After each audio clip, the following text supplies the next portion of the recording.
Hindustan aeronautics ലിമിറ്റഡിൻ്റെ അതായത് HALന്റെ പുതിയൊരു recruitment notification വന്നിട്ടുണ്ട്. പെർമനന്റ് വേക്കൻസിയാണ്. വീഡിയോ സ്കിപ്പ് ചെയ്യാതെ മുഴുവനായിട്ടും കണ്ടോളൂ. ഇതിലേക്ക് അപ്ലൈ ചെയ്യേണ്ട വിധവും എങ്ങനെയാണ് ഇതിലേക്കുള്ള സെലക്ഷൻ തുടങ്ങിയിട്ടുള്ള കാര്യങ്ങളൊക്കെ പറയുന്നുണ്ട്. ഫ്രഷേഴ്സിന് അപ്ലൈ ചെയ്യാം. പെർമനന്റ് വേക്കൻസിയാണ്. ഇതിലേക്ക് വിളിച്ചിരിക്കുന്നത് വെച്ചാൽ എയർ ട്രാഫിക് കൺട്രോളർ ട്രെയിനി എന്ന് പറയുന്ന പോസ്റ്റിലേക്കാണ് വിളിച്ചിരിക്കുന്നത്.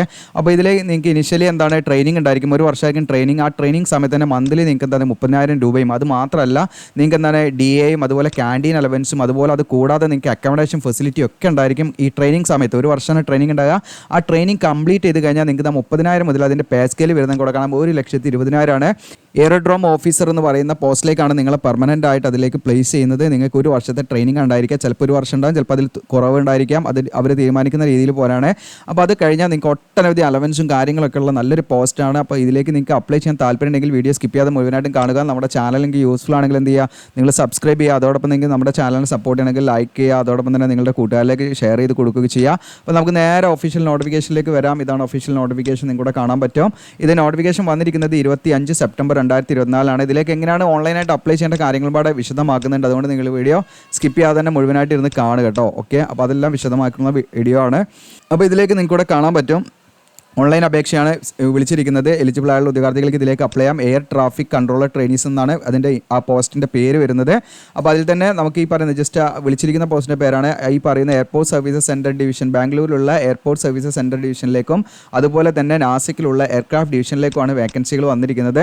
അപ്പോൾ ഇതിലേക്ക് നമ്മൾ 1 ഇയർ അതിൻ്റെ ഒരു ട്രെയിനിങ് ഉണ്ടായിരിക്കും. ആ ട്രെയിനിങ് കംപ്ലീറ്റ് ചെയ്ത് കഴിഞ്ഞാൽ നിങ്ങൾ ഈ പറയുന്ന അസിസ്റ്റൻറ്റ് എയറോഡ്രോം ഓഫീസർ എന്ന് പറയുന്ന തസ്തിയിലേക്കാണ് നിങ്ങളെ നിയമിക്കുന്നത്, പോസ്റ്റ് ചെയ്യുന്നത് കേട്ടോ.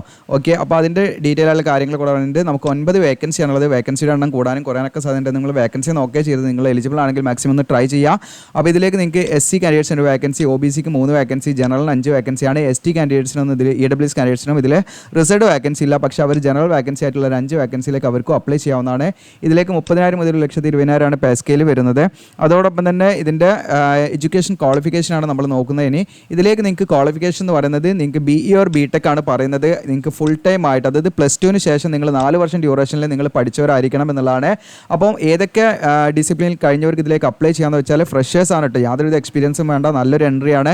അപ്പോൾ നിങ്ങൾക്ക് HALലൊക്കെ കയറി കഴിഞ്ഞാൽ നിങ്ങൾക്ക് അതിൻ്റേതായിട്ടുള്ള പ്രൊമോഷൻ സാധ്യതയൊക്കെ ഉള്ള ആ ഒരു പോസ്റ്റൊക്കെ തന്നെയാണ്.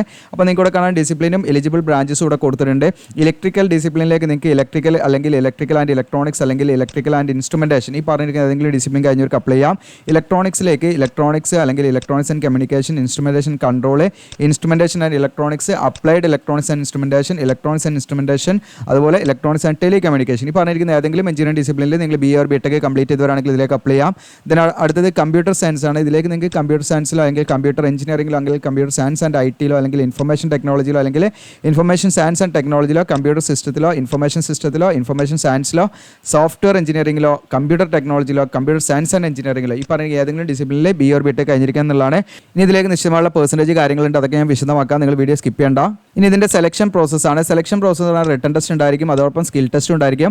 റിട്ടൺ ടെസ്റ്റ് നമുക്ക് ബാംഗ്ലൂരിൽ പോയിട്ട് എക്സാം എഴുതേണ്ടി വരും. നമുക്ക് കേരളത്തിൽ ഉണ്ടാകാൻ സാധ്യത കുറവാണ്. ഇനി കൂടുതൽ അപേക്ഷകൾക്ക് വരികയാണെങ്കിൽ മേ ബി അവർ ചിലപ്പം നമുക്ക് ആ ഒരു ഓപ്ഷൻ തരുമെന്ന് അറിയില്ല.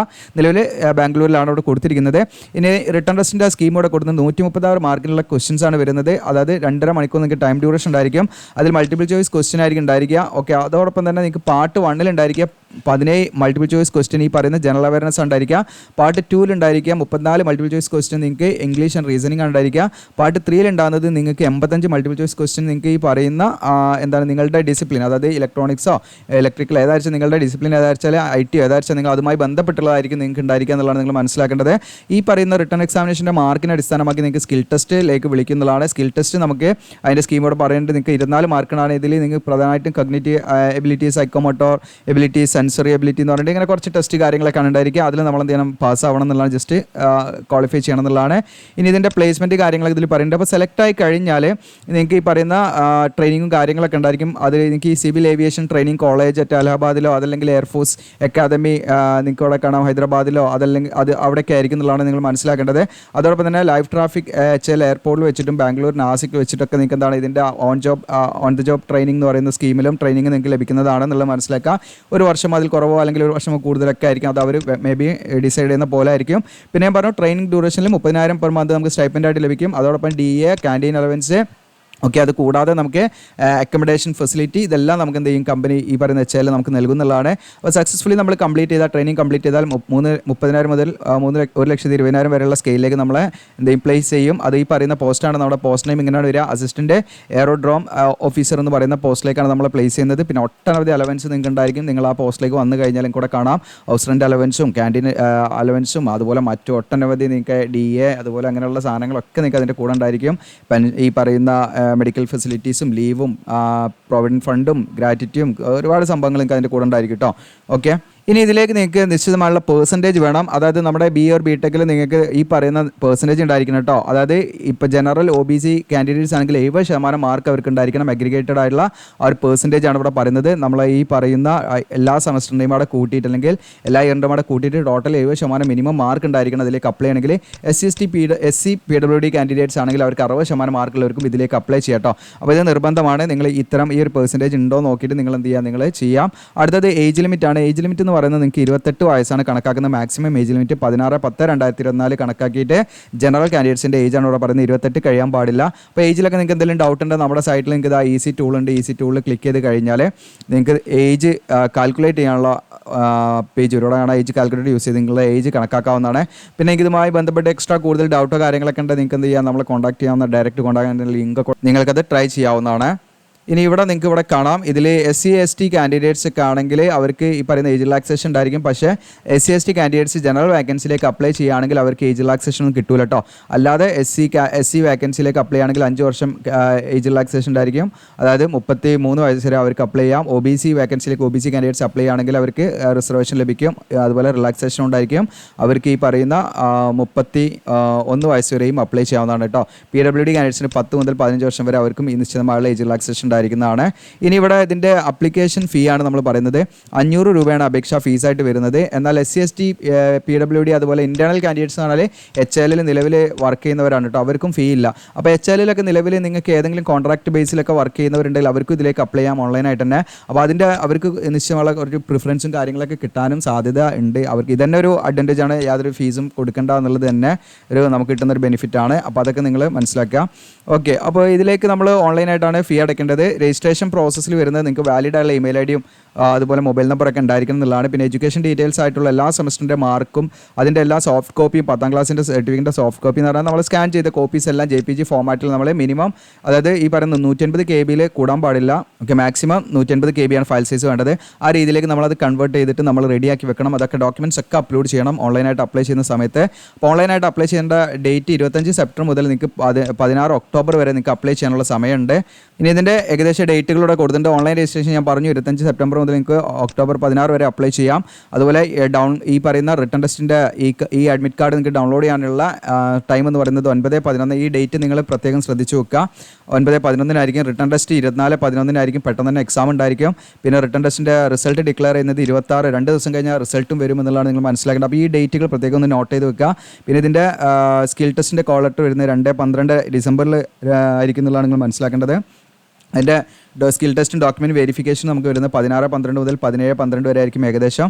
പിന്നെ നിങ്ങൾക്ക് ഈ പറയുന്ന സ്കിൽ ടെസ്റ്റിൻ്റെ റിസൾട്ട് ഡിക്ലെയർ ചെയ്യുന്നത് 19/12 പിന്നെ HL വെബ്സൈറ്റിൽ നമുക്ക് ഈ പറയുന്ന അപ്പോയിൻമെൻറ്റിൻ്റെ ആ ഒരു പ്രൊഫഷണൽ ഓഫർ നമുക്ക് ഡൗൺലോഡ് ചെയ്യാവുന്ന ഡേറ്റ് എന്ന് പറയുന്നത് 24/12 പിന്നെ നിങ്ങൾക്ക് അത് കഴിഞ്ഞിട്ട് നിങ്ങൾ മെഡിക്കലി ഫിറ്റ് ഓർ അൺഫിറ്റ് എന്നുള്ള കാര്യങ്ങളാണ് അതിനുള്ള ആ ഒരു ഡേറ്റ് ഇവിടെ പറയുന്നത് 30/12/2024 മെഡിക്കലി ഫിറ്റ് ആണെന്നുള്ള അവർ ചെക്ക് ചെയ്യും. അതിനുശേഷം നിങ്ങൾ ഫൈനൽ ഓഫറാണ് നമുക്ക് ലഭിക്കുക. ഫൈനൽ ഓഫർ നമുക്ക് ലഭിക്കുന്നത് 6/1 അപ്പോൾ നമുക്ക് ഈ പറയുന്ന സമയമായിരിക്കും നമുക്ക് അതിൽ ജോയിൻ ചെയ്യാവുന്ന ഡേറ്റ്. അപ്പോൾ ഇത്രയും ഡേറ്റ് മേ ബി എന്ത് ചെയ്യാൻ ചേഞ്ച് ചെയ്യാമെന്ന് ഇവിടെ പറയുന്നുണ്ട് കേട്ടോ. അപ്പോൾ ഏകദേശം ഡേറ്റാണ് നിങ്ങൾ ഇവിടെ ഊഹിക്കേണ്ടത്, പ്രത്യേകം ശ്രദ്ധിക്കുക. അപ്പോൾ പിന്നെ SC ST OBCയുടെ കാറ്റഗറി സർട്ടിഫിക്കറ്റ് ഒക്കെ ഇതിൽ കൊടുത്തിട്ടുണ്ട്. നിങ്ങൾക്ക് ആ സെയിം ഫോർമാറ്റ് ഉണ്ടെങ്കിൽ ഏറ്റവും നല്ലതാണ്. ഇനി ഡിജിറ്റൽ കോപ്പി യൂസ് ചെയ്യുന്നവർക്ക് യൂസ് ചെയ്യാം എന്നുള്ളതാണ് മനസ്സിലാക്കുന്നത്. ഓക്കെ, അത് നിങ്ങൾക്ക് ഡിസൈഡ് ചെയ്യാം. ഏറ്റവും നല്ലത് അവർ തരുന്ന ഫോർമാറ്റ് തന്നെ നിങ്ങൾക്ക് നിങ്ങളുടെ കയ്യിലുണ്ടെങ്കിൽ അതേ ഫോർമാറ്റിൽ തന്നെ നിങ്ങൾ സെൻട്രൽ ഗവൺമെൻറ് പർപ്പസിന് വേണ്ടി തയ്യാറാക്കിയതും ആയിരിക്കണമെന്നും പ്രത്യേകം ശ്രദ്ധിക്കുക. ഇനി എങ്ങനെയാണ് ഇതിൽ നമ്മൾ അപ്ലൈ ചെയ്യേണ്ടതെന്ന് വെച്ചാൽ, അപ്പോൾ നമ്മുടെ വീഡിയോയുടെ ഡിസ്ക്രിപ്ഷനിൽ അപ്ലൈ ചെയ്യാവുന്ന ലിങ്ക് ഇടാൻ ക്ലിക്ക് ചെയ്യുമ്പോൾ നിങ്ങളുടെ ഈ പേജിലേക്കാണ് വരിക. താഴെ ഇങ്ങനെ സ്ക്രോൾ ചെയ്യാൻ എല്ലാ ഇമ്പോർട്ടൻറ്റ് ഡീറ്റെയിൽസ് കാര്യങ്ങളൊക്കെ ഇതിൽ കൊടുത്തിട്ടുണ്ട്. താഴെ സ്ക്രോൾ ചെയ്ത് വരിക. നിങ്ങൾ ഇവിടെ കാണാൻ ഇമ്പോർട്ടൻറ്റ് ലിങ്ക്സ് കാണാം. നോട്ടിഫിക്കേഷൻ ഇവിടുന്ന് ഡൗൺലോഡ് ചെയ്യാം. അപ്ലൈ ചെയ്യാനുള്ള ലിങ്ക് ഇതാ രജിസ്ട്രേഷൻ എന്നുള്ള ബട്ടൺ ക്ലിക്ക് ചെയ്യാം. ലോഗിൻ ചെയ്യാൻ വേറെ സെപ്പറേറ്റ് ലിങ്ക് കൊടുത്തിട്ടുണ്ട്. ഓക്കെ, അപ്പോൾ നിങ്ങൾക്ക് ഇവിടെ കാണാം ഈ ഒരു പേജിലേക്ക് നിങ്ങൾക്ക് ഓപ്പൺ ആയിട്ടുണ്ട്. നമ്മൾ ജസ്റ്റ് ഇതാ ഇവിടെ രജിസ്ട്രേഷൻ എന്നുള്ള ക്ലിക്ക് ചെയ്തപ്പോൾ ഈ ഒരു പേജാണ് ഓപ്പൺ ആയി വന്നിരിക്കുന്നത്. നിങ്ങൾക്ക് ഇവിടെ കാണാൻ പറ്റും. അപ്പോൾ ഇതിൻ്റെ ഡേറ്റും സ്റ്റാർട്ടിംഗ് ഡേറ്റും ക്ലോസിംഗ് ഡേറ്റും ഇവിടെ കൊടുത്തിട്ടുണ്ട്. ഈ ആക്ടിവിറ്റി എന്ന് പറഞ്ഞിട്ട് ഇവിടെ കാണാം അപ്ലൈ ഓൺലൈൻ എന്നുള്ളത് കൊടുക്കുക. ദെൻ രണ്ടാമത്തെ ആക്ടിവിറ്റിയിൽ നിങ്ങൾക്ക് ഇവിടെ കാണാം ലോഗിൻ. ഇതുകൊണ്ട് ഇനി അതല്ല നമ്മുടെ സൈറ്റിൽ വന്നിട്ട് നിങ്ങൾക്ക് എന്ത് ചെയ്യാം, ഡയറക്റ്റ് ലോഗിൻ ബട്ടൺ ഞാൻ കൊടുത്തിട്ടുണ്ട്. അപ്പോൾ ജസ്റ്റ് നമ്മളിവിടെ അപ്ലൈ ഓൺലൈൻ എന്നുള്ള ബട്ടൺ ക്ലിക്ക് ചെയ്യാം. ഓക്കെ കൊടുക്കാം. ഓക്കെ, അപ്പോൾ ഇതിലേക്ക് ഫോട്ടോ സിഗ്നേച്ചർ കാര്യങ്ങളൊക്കെ നമ്മൾ അപ്ലോഡ് ചെയ്യണം. അതിൻ്റെ ഇൻസ്ട്രക്ഷനൊക്കെ അത് അവിടെ കൊടുത്തിട്ടുണ്ട്, നിങ്ങൾക്ക് ഇവിടെ കാണാം. ഓക്കെ, ലേറ്റസ്റ്റ് റീസെൻ്റ് ആയുള്ള കളർ ഫോട്ടോഗ്രാഫ് ആയിരിക്കണം. 150 KB കൂടാൻ പാടില്ല. ഫയൽ സൈസ് സിഗ്നേച്ചർ ആണെങ്കിലും 150 കൂടാൻ പാടില്ല. പിന്നെ ആധാർ കാർഡ്, ഇതൊക്കെ നമ്മൾ ഇതിലേക്ക് എന്ത് ചെയ്യണം, അപ്ലോഡ് ചെയ്യേണ്ട കാര്യങ്ങളാണ് കേട്ടോ. അപ്പോൾ ഈ ഇൻസ്ട്രക്ഷനൊക്കെ കറക്റ്റായിട്ട് നിങ്ങൾ വായിച്ച് നോക്കുക. ഇതിൽ അപ്ലൈ എന്നുള്ളത് കൊടുത്തിട്ട് നമ്മൾ എന്ത് ചെയ്യണം, ഇതിൽ ഒരു അക്കൗണ്ട് ക്രിയേറ്റ് ചെയ്യണം. നിങ്ങളുടെ ഫസ്റ്റ് നെയിം അങ്ങനെ മിഡിൽ നെയിം ഇതൊക്കെ കൊടുത്ത് നിങ്ങൾ എന്ത് അക്കൗണ്ട് ക്രിയേറ്റ് ചെയ്യുക. അങ്ങനെ ചെയ്ത് പോയാൽ മതി. നമ്മൾ ഓൺലൈനായിട്ട് ചെയ്ത് കൊടുക്കുന്നുണ്ട്. ഓൺലൈനായിട്ട് ചെയ്ത് നിങ്ങൾക്ക് നമ്മളെ കോൺടാക്ട് ചെയ്യാൻ നമ്മുടെ വീഡിയോയുടെ ഡിസ്ക്രിപ്ഷനിൽ തന്നെ നിങ്ങൾക്ക് എന്തുണ്ട്, നമ്മുടെ വാട്സപ്പിൻ്റെ ലിങ്കും കൊടുത്തിട്ടുണ്ട്. ആ വാട്സപ്പിൻ്റെ ലിങ്കിൽ കോൺടാക്ട് ചെയ്താൽ നിങ്ങൾക്ക് എന്ത് ചെയ്യും, ഇതിലേക്ക് ഡോക്യുമെൻറ്റ്സ് ഒക്കെ അയച്ചാൽ നമ്മൾ ഓൺലൈനായിട്ട് ചെയ്ത് തരുന്നതാണ്. സർവീസ് ചാർജ് ഉണ്ടായിരിക്കുന്നതാണ്. അതല്ല നിങ്ങൾക്ക് ഇത് അക്കൗണ്ട് ക്രിയേറ്റ് ചെയ്ത് നിങ്ങൾക്ക് തന്നെ എന്ത് ചെയ്യാം, മൊബൈൽ യൂസ് ചെയ്ത് ഈസി ആയിട്ട് ചെയ്യാവുന്നതാണ്. അപ്പോൾ ഇങ്ങനെയുള്ള കാര്യങ്ങളൊക്കെ ചെയ്തിട്ട് നിങ്ങൾ എന്തിനാ ഫൈനലി അത് പ്രിൻ്റ് എടുത്ത് സൂക്ഷിച്ച് വെക്കുക. നിങ്ങൾക്ക് പിന്നീട് അത് ആവശ്യം വരും, നിങ്ങളത് സെലക്ട് ആയി കഴിഞ്ഞാലൊക്കെ.